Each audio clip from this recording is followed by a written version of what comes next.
Fala pessoal, sejam bem-vindos ao primeiro episódio do nosso podcast Conversa. Afinal de contas, as melhores ideias que eu já tive até hoje foi assim, sentado, conversando com alguém, e a partir de hoje você tem um encontro marcado com a gente e a gente vai trazer muita ideia pra você. E aqui a gente vai falar de 3 pilares extremamente importantes: mentalidade, prosperidade e família. Então, esteja aqui com a gente. E o primeiro episódio de hoje a gente vai falar sobre o poder da ação.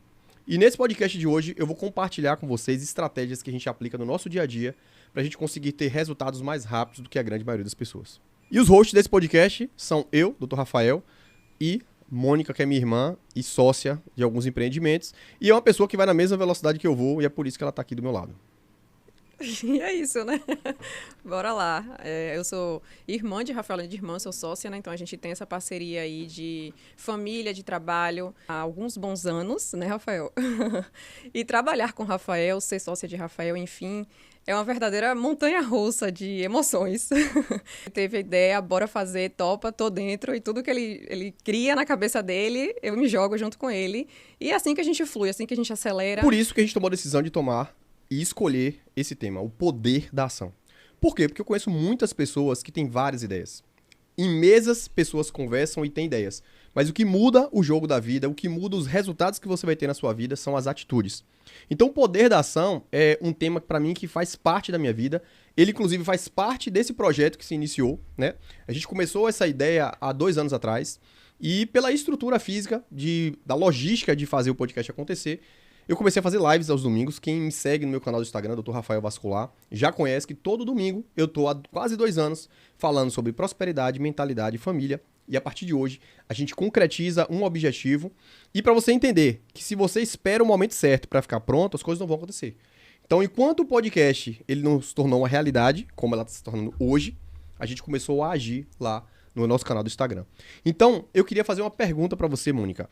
O que você entende por atitude? Atitude, pra mim, é você não deixar suas emoções tomarem conta. Em que sentido? Eu estar aqui nesse momento é uma grande atitude, porque, inclusive, eu estou aqui trêmula, mas tentando não transparecer isso, né? Então, a atitude é você agir independente das suas emoções. Se você deixa suas emoções tomarem conta, o medo vem e você bloqueia, né? Então, é isso. Olha que interessante. Existe uma ferramenta que eu utilizo na minha rotina pessoal que é chamada MPC. O que é o MPC? É você programar mentalidade progressiva de crescimento. Todas as vezes que a gente pensa em algo e a gente não toma a decisão de agir sobre esse algo, a gente entra em um ciclo vicioso que a gente paralisa. Quantas vezes você tomou a decisão de ir para a academia e você fala assim, vou comprar roupa, vou me programar, e aí chega no dia e você fala assim, tive um problema. Então você vai condicionando o seu cérebro com microações que você faz microações que você não executa, isso vai construindo uma poupança dentro da tua cabeça. E essa poupança te paralisa. Agora vamos fazer o contrário. Se você começa a construir dentro da tua cabeça uma ideia de que tudo que você faz, você executa, o teu cérebro ele começa a ficar condicionado a agir. Então eu vou te dar um exemplo. Se eu falo que vou arrumar a minha cama e eu arrumo, eu dou cheque pro meu cérebro. Então, eu tô mostrando pra ele que eu tomei uma decisão e eu fiz uma ação. Se eu falo que vou tomar banho gelado e eu tô mostrando pro meu cérebro que eu falei que ia tomar banho gelado, eu tomo. Se eu falo que eu vou manter uma alimentação saudável de segunda a sexta e eu faço, eu dou cheque pro meu cérebro que eu falei que ia fazer e fazer. Agora, imagina que você vai construindo isso através de microações. Então, você vai começando a condicionar teu cérebro a agir. E olha que interessante. E aí, quando você começa a fazer progressão disso, ou seja, procurar coisas que você quer fazer que vão fazer você prosperar, ou que vão fazer você crescer. Então, ou seja, a mentalidade progressiva de crescimento, ela acontece com microações que você faz.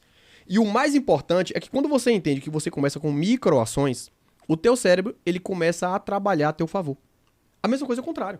Se você fala que vai fazer e você não faz, você vai criando uma poupança no teu cérebro que você é uma pessoa que fala e não faz.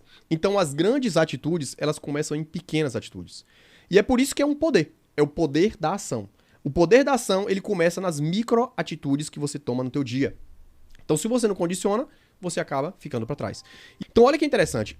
Se a gente condiciona o nosso cérebro a agir, e esse cérebro está habituado à ação, as coisas acontecem. E está acontecendo. Então, ou seja, olha como é interessante. Se você está dentro de um ambiente de pessoas que têm proatividade, você passa a ser uma pessoa proativa. E eu queria, mano, que você compartilhasse um pouquinho a importância do ambiente. Como é que o ambiente foi importante na tua vida para você se tornar essa pessoa de atitude que você se transformou? Só lembrando aqui, né, que o fato de a gente ter essa questão de fazer tudo, pensou, fez, a gente acaba esperando que as outras pessoas sejam assim também. Então, no meio profissional, a gente acaba ficando muitas vezes angustiado, estressado, porque as pessoas costumam ser muito lentas. Então, a gente pede uma coisa, a pessoa fica rimando ali para poder finalizar algum tipo de demanda que a gente passa. E é bem complicado. Então, na contratação, por exemplo, quando entrando aqui abrindo esse parêntese aqui, né, a gente já tem esse olhar, né, se a pessoa ela é proativa para poder fazer determinadas coisas que a gente pede ali no momento da seleção. Então, isso aí já é um crivo que a gente vai criando dentro disso. Eu queria que você explorasse, porque tem muito comerciante que tá assistindo a gente aqui, e eu queria que você trouxesse essa experiência que você tem do olhar. Quais são as características que você identifica nas pessoas quando você vai entrevistar nas nossas empresas, que você vai falar assim, essa pessoa aqui, ela não vai dar certo? Bora lá. Quando a gente está nesse meio de seleção, né? Uma das coisas que a gente observa inicial... eu vou trazer aqui, vou fazer um geral aqui. Quando a gente vai fazer uma seleção, a primeira coisa que eu observo, primeiro a gente vem pelo crivo do currículo, né? Então, essa é a primeira etapa que eu passo, é observar o currículo das pessoas. Tem pessoas que mandam o currículo no e-mail, já manda de qualquer jeito, então isso aí. Quando eu percebo que a pessoa já mandou o e-mail de qualquer jeito, eu já descarto, nem olho o currículo. Porque se a pessoa não teve o refino de criar um e-mail, né, para poder ter aquele primeiro contato com a empresa, então aquilo ali já é um descarte. Eu não sigo com o currículo. Outra coisa, fez o currículo, está desarrumado, está desalinhado, então está desformatado. Então, tudo isso aí é o meu crivo de observação inicial. Então, se você estiver querendo trabalhar com a gente, já se prepare aí desde a fase inicial do e-mail. Então, olha que interessante. Mônica está mostrando aqui pra gente que a primeira impressão é que fica. Então, se você não tem cuidado em fazer um currículo, se você não tem um cuidado em fazer uma boa apresentação, você já perdeu sua vez. Ou seja... Olha como é importante você, não é sobre agir, é você agir com intencionalidade. E ela tá falando exatamente disso. Isso. Se a gente sabe que existe uma frase chamada primeira impressão é a que fica, qual é a primeira impressão que você tá causando quando você vai buscar um emprego? E outra coisa, né? A gente nunca tem uma segunda oportunidade de causar uma boa primeira impressão. Essa frase, pra mim, é pra vida. Então, até eu mesmo sempre trago pra mim.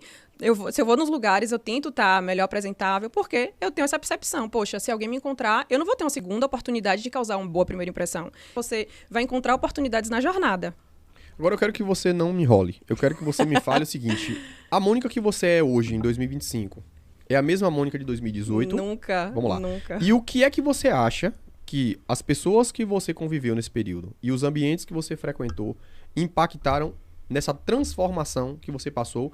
E pra mim, qual é a característica hoje que você se vê diante dessa caneca que a gente produziu hoje? Sem eu precisar ter te falado sobre isso. A importância do ambiente, né, é que vai mudar o jogo na vida de todo mundo, porque principalmente convivendo com você, né, que você é uma pessoa que fez para ontem. Então, isso aí, eu estar aqui hoje é um poder do meu ambiente, inclusive, porque a Mônica de alguns anos atrás malmente abria a boca para falar. A gente trabalhava junto e você ficava pegando no meu pé em relação a isso.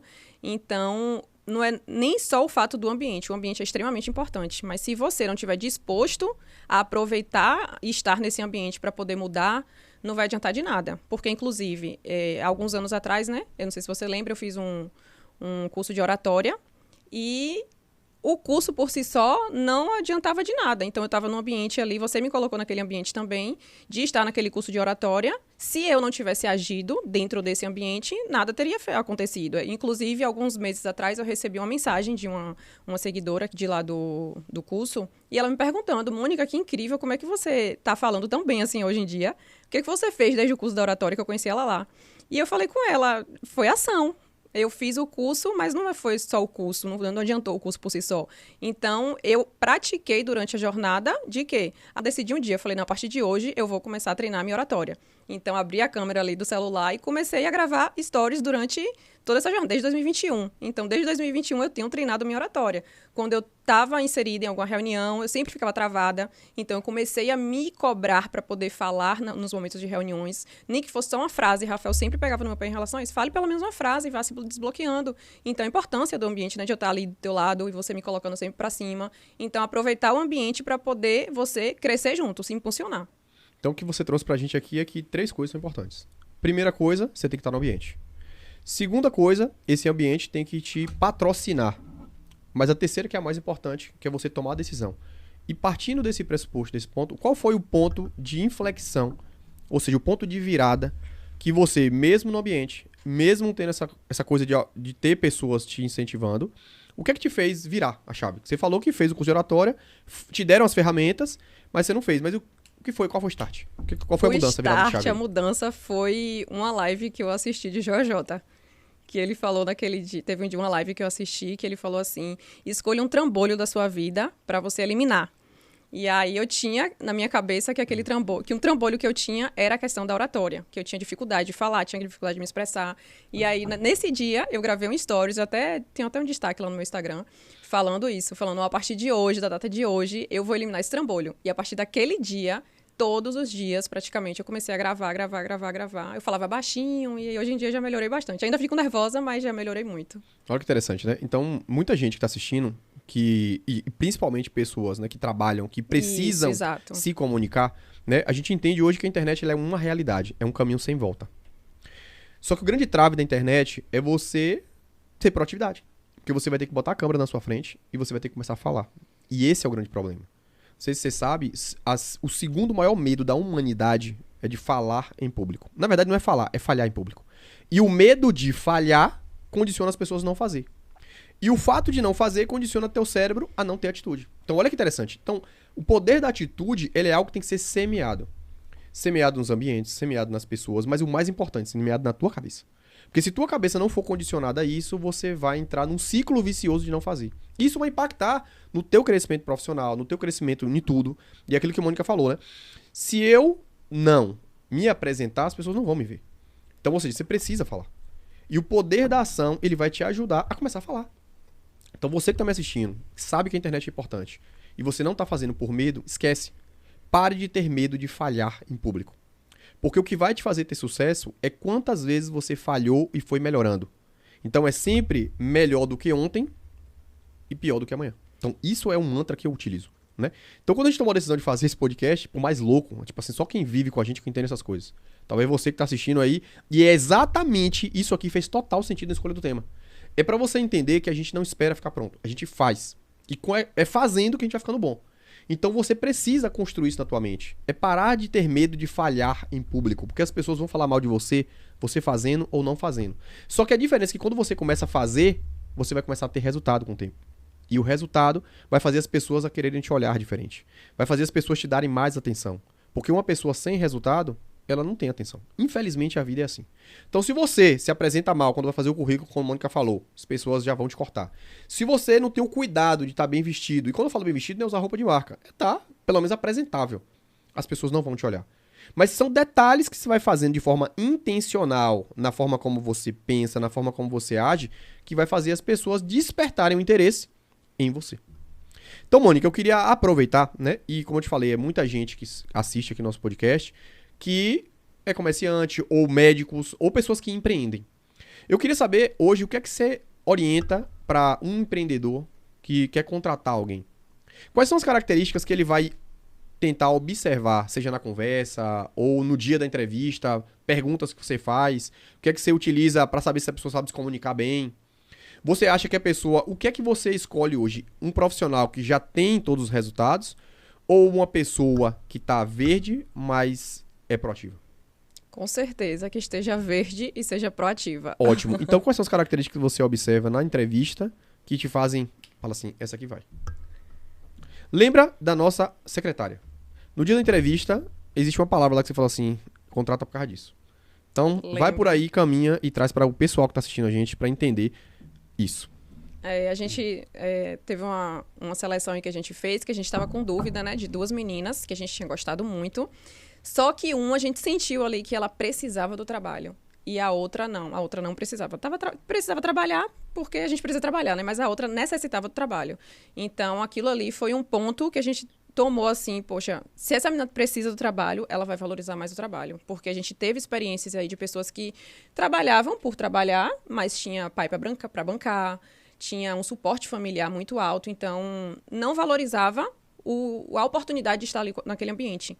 Então, precisar do trabalho é um ponto muito importante. Você observar ali, você tiver com dúvida de duas pessoas, você vê que uma precisa mais do que a outra, vá por esse caminho aí que você já é um crivo importante para você tomar de decisão. Ou seja, fome. Se a pessoa não tiver fome, as coisas não acontecem. Isso, tem uma frase que eu gosto muito que fala, né? A pessoa pode ter tudo, mas se ela não tiver fome, ela não vai. Olha que interessante. Isso é muito importante, por quê? Porque vamos imaginar você que está me assistindo e você, nesse momento, está passando por dificuldade, você não tem dinheiro. E você tem um filho. E teu filho adoece. E o médico vai falar para você assim, ó, o teu filho pode ser curado através de uma cirurgia, mas a cirurgia custa 50 mil reais. Você acha que você consegue? Você vai conseguir. Você vai conseguir. Sabe por quê? Porque você tem fome para que teu filho não morra. Então, o que é que vai te ajudar, né, essa questão da fome, para fazer você se tornar uma pessoa proativa? Defina muito bem aonde você quer chegar, tenha clareza. Eu sempre pergunto às pessoas, onde é que você quer estar daqui a 2 anos? Quase 100% das pessoas não sabem. E quando eu falo saber, é de forma clara. Eu quero estar na casa tal, trabalhando com isso, ganhando isso, tendo isso, isso, isso. Então, a falta de clareza nas pessoas contribui para não proatividade. Ou seja, contribui para que essa pessoa seja uma pessoa passiva. Por quê? Porque você entra no piloto automático. A maior parte de vocês provavelmente deve estar me assistindo, deve estar assim, ó. Acorda de manhã, toma café, vai pro trabalho, volta do trabalho, dá banho no filho, dá café no filho, dorme, acorda e segue esse ciclo. Ou seja, você fica no piloto automático. Por quê? Porque se você não tem clareza do que você quer pro seu futuro. E quando eu falo clareza, né? Ah, não, eu quero ficar rico. Você quer ficar rico ganhando quanto? Você quer ganhar quanto por mês? Você quer morar onde? Você quer trabalhar com qual carga horária? Você quer empreender em quê? Com quê? Então, ou seja, a falta de clareza nas pessoas corrobora para que elas sejam pessoas passivas. Ao final desse podcast, eu vou desenhar em detalhes o meu modelo de vida que eu quero daqui a 1 ano. 1 ano, vamos 1 ano. Eu quero trabalhar aonde? Eu preciso adquirir quais? Eu quero trabalhar onde? Eu quero ganhar quanto? Eu quero ter isso, isso, isso. Pronto. Definiu? Agora vamos lá. Eu tenho as condições para fazer isso? Ou seja, eu tenho as ferramentas que vão me levar até lá? Pronto. Então a primeira coisa é definir com clareza aonde você quer chegar. Depois que você definir com clareza o que você quer chegar, você vai para o segundo ponto, que é saber se eu tenho as ferramentas para chegar lá.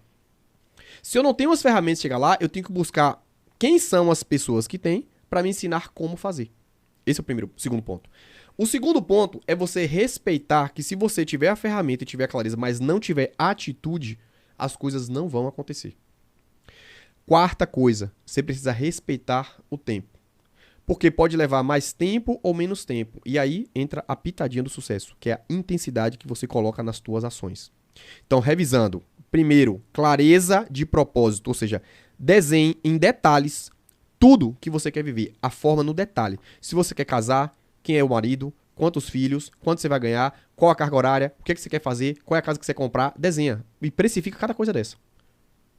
Especificou? Pronto, preciso ganhar quanto? Pronto. Para ganhar isso, eu preciso fazer o quê? Para fazer isso aqui, eu preciso das ferramentas de quais não tenho. Vai buscar. Tempo, intensidade. Pronto. Essa é a chave para o sucesso. E a quinta coisa é você entender que você vai precisar respeitar os desafios, porque não tem facilidade. A gente tem treinamento médico e uma aluna minha, que está fazendo mentoria comigo, toda semana ela chega com uma nova ideia. Rafael, eu conversei com uma amiga minha, ela falou que isso aqui está dando dinheiro. Eu quero migrar para aqui. Rafael, essa semana, ontem ela me ligou dizendo que quer mudar um foco da especialidade dela porque ela viu que aqui dá dinheiro. Então olha que interessante, quando você não tem clareza do que você quer, ou seja, clareza do que te dá prazer de fazer, você começa a migrar. Sempre é o vizinho que tem uma estratégia.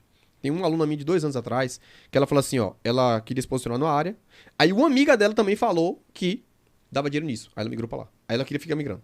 Então olha que interessante, primeira coisa, quando você não tem clareza, você se perde no caminho. E tem uma coisa que a gente nunca consegue voltar, que é o tempo.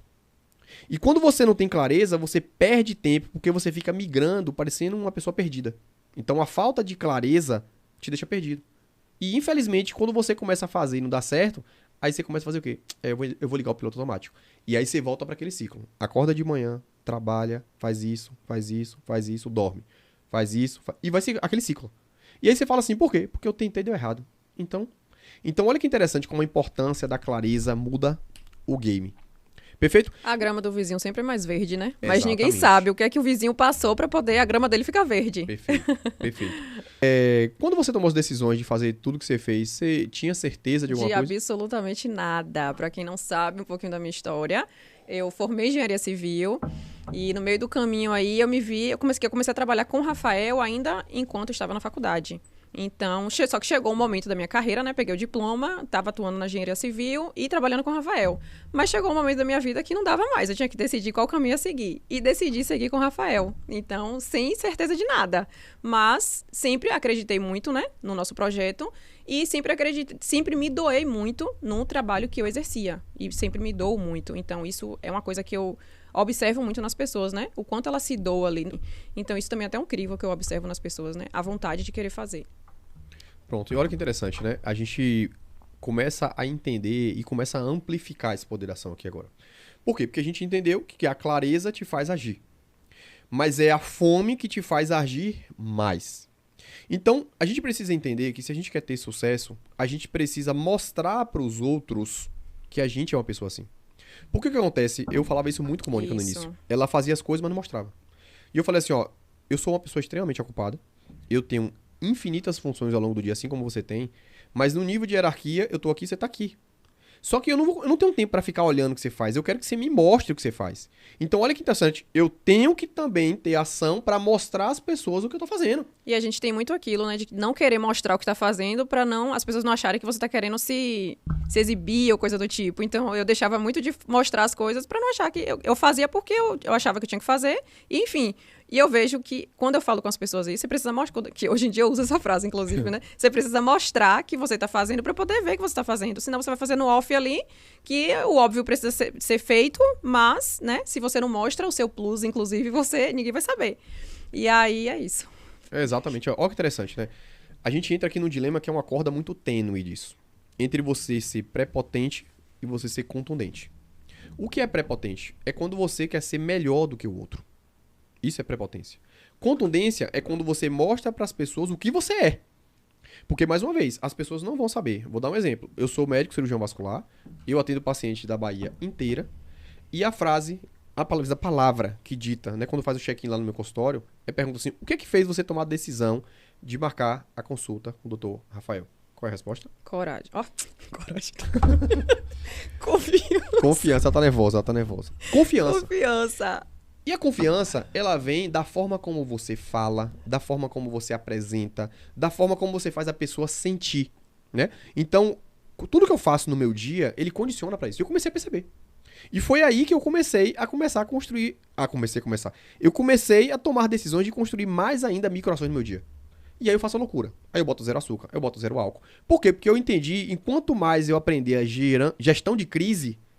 e mostrar para o meu cérebro que ele tem que estar condicionado a fazer as coisas, mas eu faço. Só que isso começou a transmitir na minha comunicação, na forma como as pessoas entregam. Por quê? Porque você entende que nada é fácil. E quando eu chego pro meu paciente e falo assim, ó, você tem um tipo de varizes antiga, e essa varize já causou um impacto na tua pele que manchou, e eu falo que tá manchado, mas eu mostro que existe uma solução e que eu posso ajudar, o paciente ele entende que eu não tô mentindo. E a tua verdade, ela tá condicionada à forma como você age. Então, às vezes, o cara fala uma coisa que não é. Então, isso é prepotência. É você querer mostrar uma coisa que não é. Contundência é quando você é coerente com o que você fala. Então, olha que interessante. Quando você condiciona o teu cérebro a agir, você começa a transmitir isso para a pessoa fica mais segura de você. Então, não adianta você, no teu trabalho, ficar quietinho lá, fazendo o teu trabalho, fazendo mais do que os teus colegas estão fazendo e você não apresentar pro patrão. Você tem que mostrar para ele. E parar de tirar essa cabeça de CLT que as pessoas têm, de que assim, ó, eu vou fazer só o que estão me pagando. Esquece. Se você não se apresentar e der o teu melhor e mostrar que você tá fazendo mais, você vai morrer ali. A gente não trabalha para a pessoa. A gente trabalha pra gente. Então, quanto mais a gente aprende, quanto mais a gente faz, a gente tá fazendo pra gente vai levar pra nossa vida. Quanto mais a gente evolui como profissional, independente de você estar dentro da empresa ou sair daquela empresa, você vai carregar, o seu conhecimento você vai carregar pra vida. Então, quanto mais você se profissionaliza, mais você vai estar crescendo como pessoa e você vai levar isso aí pra sua vida. Independente de onde você estiver, você vai estar uma pessoa melhor, né? Um profissional melhor. Exatamente. E quando você começa a entender isso, eu sempre falo para minhas colaboradoras, né? Que é o seguinte. Quando você está recebendo um pagamento para o teu aprendizado. Infelizmente, né, tem muito dono de empresa que ele fica com medo de ensinar para o colaborador para que o colaborador não aprenda e vá embora, abrir a concorrência. Entenda, as pessoas vão embora. Pessoas vão chegar, pessoas vão embora. E se você ficar com medo de ensinar ao teu colaborador o que é preciso para melhorar os teus resultados, você impede a tua empresa de crescer.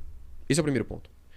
Segunda coisa, se eu não mostro ao meu colaborador que o aprendizado que ele está tendo ele vai levar para a vida dele, ou seja, eu estou transformando a vida dele, ele não vai entender. Ele não vai entender o propósito daquele emprego. Se eu não construo um ambiente em que meu colaborador está entendendo que ele está evoluindo como pessoa, seja pessoa do trabalho, como pessoa mesmo, ele não entende. E aí entra o grande problema. Se você constrói dentro da mentalidade do teu colaborador que o dinheiro dita todas as regras, ele vai mover pelo dinheiro. Então, quando alguém pagar mais para ele vai embora. Então, você precisa entender que você precisa mostrar teu propósito, fazer a pessoa entender tua cultura, para que a partir daí ela queira estar com você não só pelo dinheiro, mas está ali pelo crescimento que você proporciona. Então, olha como a tua atitude precisa ser transmitida ao colaborador e o próprio colaborador ele precisa entender que ele precisa mostrar resultado para que ele consiga crescer na vida dele. Que eu sempre falo, as contas vão aumentar. Se você achar que o CLT, ali aquele valor fixo que você está ganhando, a conta não vai fechar daqui a uns anos. Porque a inflação ela sobe muito maior do que o valor que você ganha. Ou você cresce, e aí você tem a oportunidade, se você trabalha num lugar que é um ambiente fértil, eu sempre falo para as meninas lá, o dinheiro está em cima da mesa. Se vocês souberem pegar, é de vocês. O problema é que as pessoas não sabem pegar. E é aí que vem você agir, se apresentar, se mostrar e fazer seu melhor. Perfeito? Mas, Manca, me conta mais aí. Quando você vai contratar uma pessoa lá na empresa, o que é que você avalia a relação entre hoje o WhatsApp e a contratação de um colaborador? É muito importante, né? Hoje, como o Rafael falou aí, a gente vive num mundo digital, então a maioria das conversas hoje se dá pelo WhatsApp, então é importante você fazer você está fazendo uma seleção, você observar como é a escrita daquele colaborador. Eu faço ainda antes do presencial. Eu inicio ali uma conversa pelo WhatsApp, e presencialmente a gente faz uma segunda etapa, que é a parte escrita, né? Porque no digital ali a pessoa pode... Ainda mais hoje em dia com o chat GPT, tá então, cada dia mais difícil. Olha que interessante. A gente tem que saber avaliar se a pessoa que a gente vai contratar sabe escrever. Real, né? E tem que estar ligado se ele não vai burlar a regra. Como é que eles podem utilizar, né? E primeiro entender, né? A consciência da importância da escrita, já que a maior parte das pessoas falam no WhatsApp.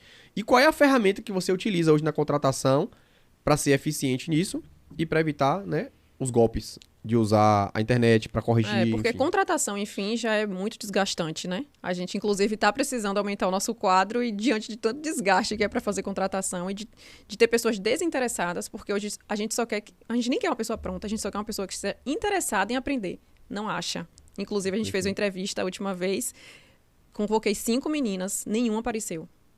Nenhuma. Então, assim, o emprego tá aí, cadê as pessoas, gente? Exato. As pessoas não querem trabalhar. Exato. Então, assim, como eu falei, né, desgastante a gente fazer essa questão da contratação. Então, eu inicio uma conversa pelo WhatsApp, porque eu já faço o primeiro crivo ali pelo WhatsApp. Então, passou naquele primeiro crivo, eu vi que a pessoa sabe conversar, sabe escrever direitinho. Tem alguns erros ou outros que a gente releva, né? Porque, enfim... E aí a gente vinha para a parte presencial. Na parte presencial, a gente cria mais um modelo tanto de digitação para saber a velocidade, se a pessoa é muito lenta, porque isso aí é um trave também para sua empresa, se o seu colaborador demora de digitar demais, que a gente passou por isso, né? Já, inclusive, dentro da empresa. E chegava meio-dia, a colaboradora não tinha dado conta das mensagens. Então, a gente estava até pensando em aumentar o nosso quadro por causa dessa demanda. E depois a gente descobriu que é dela mesmo, que ela demorava um pouco de digitar. Então, a gente faz tanto essa seleção escrita, a pessoa presencial lá digitando, quanto manual. Então, eu aplico 2 provinhas. Uma manual para ela escrever, para eu ver como é escrita, e a digital para ver a questão do texto, né? Se ela, inclusive, na parte digital, porque eu tenho toque. Então, eu observo se a pessoa teve o cuidado de colocar o texto formatado e vejo tudo isso aí. Então, olha que interessante. Então, você que está precisando de emprego, né? E que quer trabalhar numa empresa, você precisa saber escrever. Para quem vai contratar, lembra, o WhatsApp é uma realidade. As pessoas compram pelo WhatsApp. E se você tem um vendedor que é o comercial, né, que vai falar com esse cliente no WhatsApp, na hora de contratar, você tem que ter um crivo. E a Mônica mostrou aqui 2 ferramentas que ela usa. A primeira ferramenta é na contratação já conversar pelo WhatsApp para ir pegando ali detalhes. Segunda ferramenta, a pessoa chegou no dia da entrevista, a gente tem uma sequência lá de entrevista, a gente pode até aprofundar um pouquinho rápido sobre isso aqui, mas Mônica dá um papel, a pessoa faz 5 perguntas e a pessoa escreve. Ali a gente vai avaliar o português. Depois, Mônica vai para a segunda etapa. A pessoa vai digitar para ver velocidade. Por que eu tô te falando isso? É o que a Mônica falou. A gente tinha um colaborador, né? Que a gente tava preocupado porque não tava dando conta. Só que a gente não tinha... Pra você ver, né? Aquilo que eu falei. Você vai fazendo, você vai ficar no bom e na prática. Na prática. E aí, a gente percebeu, no final das contas, que ela era lenta para digitar. E por ela ser lenta para digitar, ela não tava dando conta. Então, ou seja, a gente ia aumentar o custo operacional da empresa, achando que a demanda estava superior à habilidade da pessoa de dar conta, e na verdade é a eficiência. E o que o Rafael fala, né? A fome da pessoa, porque essa pessoa sabia dessa deficiência dela, porque eu dava feedback, né? Antes da gente desligar alguém da empresa, a gente dá os feedbacks, tenta fazer com que aquela pessoa evolua. Mas se a pessoa não tiver fome de fazer, né? Porque hoje, com a internet, você não aprende o que você não quer, gente, pelo amor de Deus. Exato. Então, eu dava feedback, falava, poxa, veja curso aí no YouTube, como é que você acelera essa digitação, treina em casa. Mas se você não quer, você não tem fome, não vai. Você Então, fica travada no mundo. Então, olha que interessante. Então, a gente tem 2 características que são importantes. Primeira característica para quem está contratando. Faça um crivo. Porque eu já vi colegas meus médicos falando assim, rapaz, eu contratei uma menina, já tem 3 meses, e agora eu descobri que ela escreve tudo errado no WhatsApp. Aí tem que ser intencional na parte do WhatsApp, né? Porque às vezes eu vou fazer uma seleção no WhatsApp e a pessoa começa a mandar áudio. Eu falo, não, essa etapa aqui eu preciso que você digite. Mande texto. Aí a pessoa vai. Mais uma ferramenta aí para te ajudar, né, na contratação. E olha que interessante, esse colega ele falou assim, rapaz, eu contratei, 3 meses depois eu descobri que a menina escreve tudo errado. E agora o que é que eu faço? Se você não tem uma estratégia de contratação, você compromete a eficiência, a percepção que o cliente vai ter do seu trabalho e a tua energia, que tu vai ter que demitir e começar tudo de novo. E quando você tem ferramentas, olha que interessante, a atitude com as ferramentas gera eficiência. Então o que eu estou trazendo para vocês aqui, que está assistindo a gente, é que a contratação ela pode melhorar, inclusive, tua eficiência para agir e ter mais resultados. E o WhatsApp é uma realidade e a gente está aqui compartilhando com vocês 3 ferramentas. Ferramenta número 1, WhatsApp, você vai conversar com a pessoa. E Mônica mostrou aqui que existe a pessoa querendo te enrolar, querer mandar áudio, né? Volte, a gente precisa escrever. Então, ou seja, eu preciso que você se comunique através da escrita comigo. Eu não consigo... Aí você pode, né? Pra pessoa não se ligar, você vai falar o quê? Não, eu quero que você escreva porque eu não posso ouvir. Pronto. Pau. Cheque. Segundo dia, chegou no dia da entrevista presencial, você vai dar 5 perguntinhas sobre a empresa. A gente pode falar disso também. Isso, é. 5 perguntinhas sobre a empresa, a pessoa vai escrever. Ali, cheque, escreveu bem. Pronto. Agora eu quero que você digite aqui um texto pra mim, esse texto aqui digite. Então, ou seja, com essas 3 características que você avaliou, ortografia, capacidade de digitar e eficiência. Pronto. Feito isso, é o primeiro crivo da contratação. E aí eu queria que tu falasse o que eu pensei aqui, eu esqueci de falar. Tem uma pergunta também que a gente adicionou, né, na hora de contratar, da pessoa escrever. Por exemplo, qual o preço da gasolina? Para você ver, porque às vezes, aí você vê ali se a pessoa ela tá interessada em descobrir o preço da gasolina, mesmo que ela não tenha transporte. Então você vê ali qual é o grau de interesse da pessoa, né, de querer descobrir as coisas. Ou, não sei o preço, não me deixa para lá. Então você já vê ali o perfil da pessoa mais ou menos, baseado nisso aí. Eu vou aproveitar, porque tem médicos que assistem a gente, né, e os meus alunos sabem disso. Hoje, né, nós empresários, no geral, a gente tem uma mania seguinte. A gente contrata o funcionário, fala assim, Mônica, a partir de hoje você vai ser secretária da clínica, o telefone, vão te ligar, o valor da consulta é esse, e aí você vai marcando. Ou seja, da contratação você já passa para delegar. Isso. E existe um fluxograma que o médico que está me assistindo, nesse exato momento, que já tem empresa, ou que vai contratar pessoas, vai utilizar esse script. Esse script, ele começa na primeira ação, que é a contratação. Então, ou seja, na hora de contratar, a gente mostrou aqui uma ferramenta que é o quê? É saber se a pessoa sabe escrever. A eficiência que a pessoa escreve. Como é que eu faço isso? Começa a conversa no WhatsApp, tendo cuidado se a pessoa mandar áudio e falar assim, não, eu não posso ouvir agora, eu quero que você escreva. Ali você está vendo a ortografia. No dia da entrevista, se a pessoa chegou, você vai dar 5 perguntas e pedir para ela escrever, via ortografia. Depois, eu vou mandar ela digitalizar e ver a eficiência de digitação. Então, esse crivo é o primeiro ponto. Segundo ponto nessa etapa inicial é você saber se a pessoa é interessada. E aí a gente usa a estratégia que é o quê? Você conhece a empresa, você conhece Rafael, você sabe o que essa empresa faz. Ou seja, uma pessoa que estudou a empresa para entrevista é uma pessoa interessada. É uma pessoa que está alinhada com a proatividade. Aí entra a atitude de novo. Porque ali você já está percebendo se a pessoa é uma pessoa proativa ou não. O simples fato de estudar. Como é que eu vou para uma empresa fazer uma contratação e eu não estudei ao mínimo para saber o que aquela empresa faz? Então, ou seja, ali já são critérios que eu tiro ponto. Então, o primeiro ponto é a entrevista. Você contratou a pessoa, você vai dar um plano de voo, que é o playbook. Ou seja, você precisa desenhar o script do teu colaborador. Por exemplo, as nossas colaboradoras, a gente tem o que a gente faz lá. A minha secretária, ela sabe a hora que ela chega, da hora que ela sai, tudo que ela tem que fazer. Então, chegou às 8 horas, acendeu a luz. Às 8h30, bateu o ponto. Às 8h30, começa a responder a pergunta. Vai fazer isso, vai fazer isso. Ou seja, ela tem todo o script montado. Com esse script montado, o que acontece? Se ela se ausentar ou se ela for embora, eu tenho um roteiro. Então, isso facilita. Então, ou seja, ter o script do teu funcionário todo desenhado e escrito é uma mão na roda. Porque isso facilita a organização da cobrança. Porque você existe um script, ela não seguiu, é porque ela não tá lendo. A gente só vê a importância desse playbook quando a gente precisa dele, né? Porque no começo, pra gente criar esse playbook, nem a gente tinha paciência. Exato. E aí, A gente não via valor. E aí entra o problema, porque muito médico tá falando assim agora, rapaz, você tá doido no teu tempo. Não tem tempo. Esqueça, não é você que vai fazer, é ela que vai fazer. Assim, ó, seguinte, ó, eu quero que você escreva das 8 até as 12, tudo que você faz. Meio-dia você me apresenta. É. Ela me apresentou, corrigi, ajustei, pronto. Agora eu quero que você faça o que você faz das 2 da tarde às 6 da tarde. Escreve e no final do dia me apresenta. Pronto. Não é sobre você fazer, é sobre você colocar a pessoa a fazer e você vai ajustar. Então, depois que feito o playbook, ou seja, agora o teu colaborador tem um manual para ação. Perfeito? Depois disso, você vai colocar ela para agir e vai supervisionar. Ou seja, você vai ficar supervisionando até o momento que você vê que ela tá boa. A partir daí, aí você vai começar a delegar progressivamente. Ter clínica é isso, né? Não é só... Exatamente. Tem as responsabilidades. As pessoas acham que é assim, toma aqui e vai. Aí o que acontece? Aí é o grande problema. É. O médico fala assim, rapaz, eu tô investindo em marketing, mas os pacientes não estão fechando. Porque às vezes o problema não tá no marketing, o problema tá na secretária que você não treinou. Se você ligar pra tua clínica hoje e perguntar sobre os procedimentos que você faz, a tua secretária sabe dizer? Se você ligar pra tua clínica agora e perguntar à tua secretária qual é o diferencial que vai fazer a pessoa tomar a decisão de marcar uma consulta com tu, ela vai saber fazer? Se você ligar pra tua secretária agora e falar que pra ela te explicar as técnicas que você faz de forma simples, não precisa ser linguagem de médico, ela vai saber responder? Se a resposta for sim, você tá no caminho certo. Se for não, eu te recomendo rápido sentar e desenhar o teu playbook para que ela tenha um manual e para que esse manual gere eficiência. Pega um turnozinho, liga ali para sua clínica, para a clínica que você atende, mesmo que seja de terceirizadas, né? Ligue, veja como é que tá o desenvolvimento para poder agendar uma consulta com você. Mesmo a gente falando, explicando, as pessoas não fazem.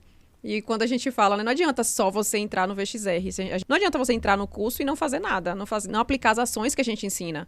Precisa aplicar e continuar ali, porque não é fácil, não é só aplicou e já tem resultado. E olha que interessante, isso segue a mesma linha de raciocínio. Se você não tem um playbook, você não tem como agir. Então, ou seja, quando você tem uma metodologia de aplicação, essa metodologia ela vai te dar o caminho para chegar no objetivo. Mas se você não caminhar, não tem jeito. Então, ou seja, um método por si só não resolve nada. O método, ele é um plano de voo, mas você precisa voar. E voar, você tem que saber o percurso para ir. E olha que interessante, quando você vai voar, e você tá ali aprendendo, e você tem alguém para pegar na tua mão, alguém para te orientar, fica menos difícil. Fica mais simples, mas continua difícil. Porque você vai continuar agindo. A diferença é que você tem alguém para estar ajustando tua rota. Aí a importância de um mentor na tua vida. Então, se você não tem um plano, ou seja, um método, se você não tem um mentor, você precisa encontrar esse mentor já. E aí eu sempre falo, né? Como é que eu faço para encontrar um mentor, Rafael?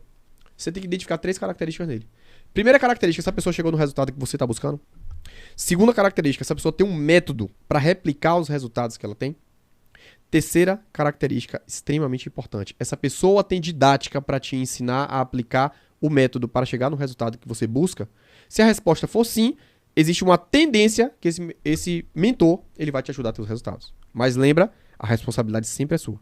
Porque com mentor e com método, sem tua atitude, não vai resolver o problema. E engraçado, né? Se você que está assistindo a gente aqui não for médico, for comerciante, e, Rafael, eu vou precisar desse playbook, eu não sou médica, não tenho clínica. Eu lembrei de uma história aqui de uma amiga minha que ela tem uma floricultura.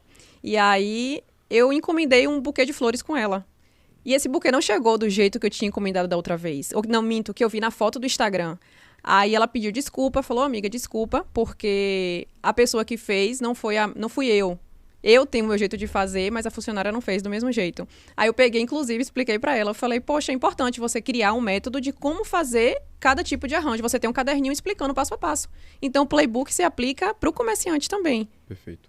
E aí, imagino que ela não fez, né? Porque você tem a informação de ouro, mas se você não usar, não vai seguir tudo igual. E o grande problema é o seguinte. Existe um negócio que o já vi Caio Carneiro falar, que ele fala assim, é competência inconsciente. O que é competência inconsciente? É aquela pessoa que é um vendedor nato. É aquela pessoa que tem um dom. Por exemplo, sua amiga da floricultura. Ela desenvolve uma capacidade de fazer arranjo. E essa capacidade de fazer arranjo faz ela começar a ter resultado. E ela começa a crescer.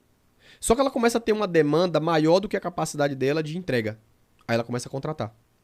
Só que ela contrata porque a maior parte das pessoas, elas crescem de forma desorganizada. Sim. A gente vê muito isso com o treinamento do médico. Sim. O médico, ele começa a crescer, acha que é abrir a clínica e vai e quebra a cara. E aí o que acontece? A eficiência que levou ela ao sucesso, que é a capacidade dela de fazer aquelas coisas, começa a entrar em declínio. Porque o cliente começa a desejar, começa a ter uma demanda muito grande, e com essa demanda muito grande, ela não consegue dar conta. Aí ela contrata. Só que quando você contrata e não replica o teu método pro teu colaborador, ou seja, você não tem um playbook pronto, você não tem as estratégias de contratação, você começa a entrar em colapso. Porque você fica estressado, você começa a ver que a coisa não tá acontecendo, o teu colaborador não tá fazendo do jeito certo, você começa a se estressar e cai naquele dilema. É a culpa do funcionário? Não, a culpa é sempre do patrão. Se o teu colaborador tá fazendo merda, a culpa é sua. Por não ter treinado, por não, na hora da entrevista, não ter percebido as características e não ter demitido.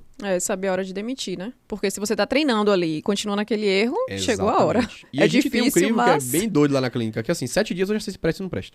7 dias eu já sei se a pessoa presta ou não presta. Por quê? File. É tempo é quilometragem de rodada. A gente tomou tanto na cara que a gente tem característica. E a gente vai numa velocidade muito grande, né? Então, assim, se a pessoa não for proativa igual a gente, ela não consegue. O ambiente expulsa. O ambiente, ele sempre expulsa pessoas. Teve uma vez que, inclusive, foi uma funcionária lá, nova, né, que a gente contratou. E aí, 7 dias, a nossa própria colaboradora falou, rapaz, essa aí não vai não, viu? Olha que doideira. Olha que doideira. Então, olha o ambiente como é louco, né? O ambiente é muito doido. E aí, já eu queria explorar um pouco mais isso, mas pra gente fechar esse raciocínio aqui, você precisa entender que você tem um funcionário que não tá indo na mesma pegada que você. Você usou o playbook, agora você já sabe que tem que fazer um playbook. Playbook é o quê? Criar um roteiro de aplicação. Se eu faço um arranjo, eu preciso ter um passo a passo de como fazer um arranjo. E é passo a passo mesmo, né? Porque as pessoas acham que quanto mais informação tiver ali, menos margem para erro. Então, ou seja, você vai botar 12 rosas, são 12 rosas nesse formato, no ângulo tal, no papel tal, blá, blá, blá. Tem que ter um passo a passo. Porque se você chega, faz o passo a passo, a pessoa não faz, você tem como cobrar. Peraí, se existe o passo a passo, por que você não tá seguindo? Mas se você não tem um passo a passo, ou seja, se você não tem um método para replicar a tua capacidade, você vai cobrar do funcionário, você não tem como cobrar dele, se ele não sabia como é que fazia. É porque às vezes a pessoa acha que a pessoa sabe. Não sabe. O óbvio precisa ser dito e precisa ser escrito. Porque dito fica solto. O escrito não fica solto. Aquela frase, né? O óbvio só é óbvio pro olho treinado. Pro olho treinado. E você precisa treinar o olho da tua equipe. Aquilo que o Manga falou. Se entra uma pessoa lenta lá na empresa, a minha equipe bota pra fora. As meninas já falam, aqui não dá. Esse ritmo não dá pra ir com a gente. E é bem engraçado que quando eu vou pro centro cirúrgico com minha secretária, ou com minha assistente, ela chega lá, aí ela vai na velocidade, ela fala assim, meu Deus, esse negócio aqui não anda não. Isso aqui não anda. Por quê? Porque ela já vem num ritmo, no meu ritmo, que vai. E aí eu queria entrar nessa questão da importância do ambiente. Olha que interessante, né? Nesses anos de treinamento médico, nesses anos de treinamento de time, a gente começou a entender algumas coisas. A primeira coisa que você precisa entender é que o sucesso é algo que é difícil. Porque você vai ter que trazer pessoas, você vai ter que demitir pessoas e vai ter que demitir rápido. E você vai entender que pessoas que te levaram para aquela fase talvez não sejam as mesmas pessoas que vão continuar na próxima fase. A gente tava conversando sobre isso. Tinha uma pessoa que trabalhava com a gente. Essa pessoa, ela foi até um ponto, chegou um ponto que ela não estava mais aguentando. Porque a velocidade que a gente vai é muito rápida. E ela queria ir mais lento. E aí a gente entra num problema que a gente fica apegado às coisas e a gente fica com medo de desgarrar. E você vai entender que a característica de pessoas que têm sucesso são pessoas que vai ter que aprender a desgarrar. E essa pessoa teve que ficar. E aí entra o problema. Você lidar com isso e a pessoa lidar com isso. Então a gestão de emoção, né, ela é extremamente importante. Por quê? Porque, Mônica, teve uma vez que a gente tinha uma colaboradora que ela precisou demitir. Só que uma pessoa próxima da gente. Eu falei, quem vai demitir é você. Ela, mas eu não consigo. Eu não consigo. Eu falei, vai ter que demitir. Então, ou seja, você vai ter que aprender a lidar com crise. E lidar com crise é lidar na hora de demitir alguém que você gosta, porque aquela pessoa não está alinhada com o teu propósito. Por isso que é importante, né? Na hora de fazer a contratação, não vá por ser seu íntimo, por ser uma indicação de um conhecido, alguém próximo de você. Vá pela competência da pessoa e da fome dela. Perfeito. Porque na hora de demitir, né? Exato. Toda vez que você for contratar alguém, você tá me assistindo aqui agora, lembra assim, ó. Se eu precisar demitir, eu vou conseguir? Se a resposta for não, não contrate. Não contrate. Principalmente quando você vai contratar um familiar. Mônica é minha irmã. Então, assim, a gente tem uma relação bem tranquila. A gente é irmão, a gente é sócio e a gente, em determinados setores, existe a relação entre patrão e empregado. Exato. Ponto final. E a gente, no início, não tinha essa capacidade. Ela ficava se estressando, hoje ela tá de boa. Por quê? Porque você tem que desgarrar do emocional. Para empreender, você tem que aprender a gestão de crise. Gestão de crise é o que vai te fazer ter sucesso. É o que vai te fazer ter atitude. Porque se você não tem a capacidade de demitir um funcionário que tá parecendo um câncer ali, destruindo tua empresa, você não vai ter atitude de demitir. Então, gestão de crise é uma característica das pessoas que querem empreender e ter sucesso no empreendimento. Então, se você ficar com medo de demitir alguém, nem contrate. Se você tá com medo de dar uma orientação para uma pessoa que tá fazendo errado, não contrate. Se você tá com medinho de arriscar, nem começa. Então, olha que interessante. Lembra lá das microações que eu falei? Quando você faz microações de proatividade, elas vão empilhando e construindo uma poupança que vai fazer você tomar decisões mais difíceis e ter gestão de crise. E pra gente finalizar o podcast, Mônica, eu queria que você falasse um pouco sobre a importância, né, de a gente desenvolver a habilidade de vender. O que é que você acha que pra quem tá assistindo a gente deve... Como é que a pessoa tem que olhar para vendas? E eu queria que você explorasse principalmente essas ações que a gente está implementando nos últimos 6 meses, que é entender que o cliente ele quer, mas ele procrastina. E o que é que a gente tem que fazer? Qual é a atitude que o empreendedor que está assistindo a gente, para o médico que está assistindo a gente, ele precisa olhar sobre vendas, principalmente nesse olhar de proatividade? Inicialmente, olhar para você mesmo, né? Porque quando eu comecei a fazer essa parte de prospectar os nossos pacientes, eu comecei a observar o meu comportamento. Eu entrava em contato com algumas empresas e eu ficava procrastinando. A pessoa, tinha gente que ficava me ligando, ainda tentando ali me captar. E eu ficava, poxa, se eu tô procrastinando assim, mesmo querendo um produto, imagina o meu cliente. Então, foi a partir daí que eu comecei a ter esse olhar diferente para vendas, da questão da prospecção, né, dos nossos serviços.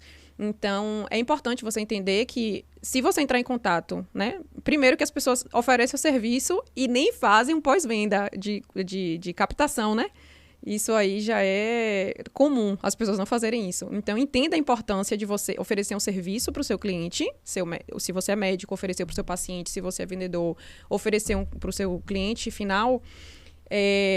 Não ache que aquele cliente vai fechar de imediato. As pessoas tendem a procrastinar. Então, é muito importante você manter um relacionamento ali com aquela pessoa, não ser chato o suficiente de ficar só falando de venda. Você tem que criar um relacionamento, perguntar como é que tá, se ele te der algum gancho emocional ali de alguma situação que ele tá passando. Guarde aquilo ali, aquela anotação na agenda, para você ter aquilo ali de informação para poder criar um vínculo de conversa com aquela pessoa. Não foque só na venda, foque em manter um relacionamento com a pessoa. E sempre trazer a importância, né? Da importância do seu produto para a vida dela. Você precisa não mostrar que você está precisando que ela compre o seu produto. Você precisa mostrar o impacto do seu produto na vida da pessoa. Porque ela precisa, todo mundo quer comprar, mas ninguém quer ver que você está vendendo alguma coisa para ela. Essa frase é muito interessante. Perfeito. E olha que interessante, o que a gente observa aqui na fala de Mônica é que, primeiro, vendas é relacionamento. Se você vende sem relacionamento, a chance de não dar certo é gigantesca. Porque, como a Mônica falou, as pessoas querem comprar, mas elas não querem sentir que você está vendendo para ela. Só que quando você gera relacionamento no ato da jornada da venda, a pessoa esquece que está sendo vendida. Ela começa a se relacionar. Então, a Mônica deu alguns insights aqui extremamente importantes. Primeiro, tenha dados. Mais uma vez, método. Você tem que ter dados do teu cliente. Quanto mais você sabe do teu cliente, mais você consegue mostrar para ele que o teu produto é um produto que vai resolver uma dor que ele tem. Então, no treinamento de médica, eu sempre falo que existe uma regra do som. Saiba os sons que o teu paciente emite. Sonhos, objeções e medo. Se você identifica esses pontos, a pessoa sempre compra por 2 motivos. Ou um desejo ardente, ou uma dor latente. Se você identifica o desejo e a dor, você tem ferramentas para mostrar que o teu produto é a melhor solução que ele tem para resolver a dor ou o desejo. Então, a gente entende que tudo isso é proatividade. Se eu me preocupo em entender quem é o meu cliente, eu estou sendo proativo. Se eu me preocupo em entender o que eu preciso saber do meu cliente para mostrar a ele que esse relacionamento de compra e venda ele é benéfico para mim e para ele, as coisas acontecem. Então, venda é um relacionamento pautado em um método. Venda é método. E é muito importante quem vende ter conhecimento sobre o produto, né? Porque não adianta você querer vender às cegas. Você precisa dominar o produto que você está vendendo para você mostrar os benefícios. Ótimo. Então, a gente encerra o podcast. Foi um podcast pesado, né? E aqui o que eu quero deixar para você é que não espere o momento certo para as coisas acontecer. Eu sou assim, Mônica é assim e você pode ser assim. Só que você não vai conseguir ser uma pessoa proativa se você ficar deixando pra depois, esperando o momento certo. Ah, não, mas quando eu tiver, eu vou fazer um vídeo pra postar lá da minha empresa. Quando chegar a headline, eu vou fazer. Quando tiver iluminação, eu vou fazer. Não, esqueça. Vai fazer do jeito que dá. Vai fazer do jeito que você pode agora. E no percurso, as coisas vão acontecendo. Você vai melhorando tua comunicação. Você vai tendo um ambiente melhor, vai tendo iluminação melhor. Mas quando você fica postergando isso, mais uma vez, se condiciona teu cérebro a ser um procrastinador. E o poder da ação está exatamente em você entender que as pessoas de sucesso não esperaram o momento certo para acontecer. Elas fizeram acontecer para que o sucesso acontecesse. Então o sucesso ele é reflexo das atitudes do teu comportamento aplicados diariamente por um tempo necessário em cima de uma estratégia com o objetivo principal, que é o propósito que você busca para tua vida. E assim a gente encerra o nosso podcast. E Mônica, eu queria que você levasse uma frase para todas as pessoas que estão assistindo a gente. Se todo o planeta Terra hoje tivesse a oportunidade de pegar essa frase, o que é que você falaria para elas sobre o poder da ação? Queira muito, tenha fome e que as coisas vão acontecer. Como às vezes a gente usa essa frase, né? Tira o dinheiro do olho, que ele vem pro seu bolso. Como é a frase, Rafael? É isso mesmo. Tira o dinheiro do olho, que ele vem pro seu bolso. Então, queira sempre entregar o seu melhor, independente de onde você esteja, né? No seu momento de carreira. Entregue sempre o seu melhor, porque as coisas vão acontecer. O mundo é dos que fazem. Isso. E assim a gente encerra o nosso podcast e a gente se vê no próximo episódio. Show.